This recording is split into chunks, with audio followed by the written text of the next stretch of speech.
Hello everyone, Titli lifestyle চ্যানেলে আপনাদের সবাইকে স্বাগত।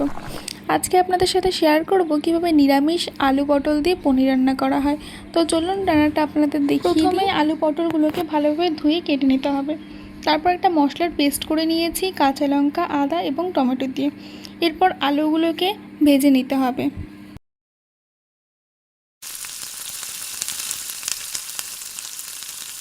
একই রকমভাবে পটলগুলোকেও ভেজে নিতে হবে।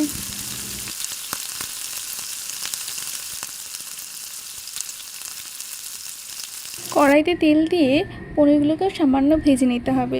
পনিরগুলি লালচে হয়ে আসলে তুলে নিতে হবে।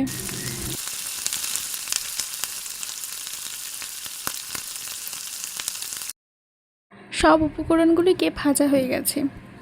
আমি এখানে একটু টক দই ব্যবহার করেছি, আপনারা চাইলে স্কিপ করতে পারেন। এরপরে কড়াইতে শুকনো লঙ্কা, তেজপাতা, দারচিনি এবং জিরে ফোড়ন দিয়ে দিয়েছি। আগে থেকে যে মশলার পেস্ট করে রেখেছিলাম সেটাও দিয়ে দিলাম। আর একটা বাটিতে হলুদ গুঁড়ো, জিরে, ধনে গুঁড়ো, লঙ্কার গুঁড়ো অল্প জল দিয়ে ভালোভাবে মিশিয়ে নিয়েছিলাম। আমি ক্লিপটা নিতে ভুলে গেছি, আপনারা অ্যাড করে নেবেন।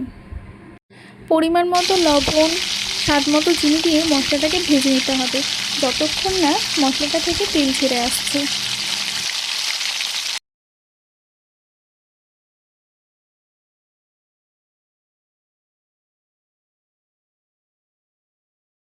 তারপর আগে থেকে ভেজে রাখা আলু পটল দিয়ে ভালোভাবে মশলার সাথে কষিয়ে নিতে হবে। কষানো হয়ে গেলে পরিমাণ মতো জল দিয়ে ঢেকে দিতে হবে।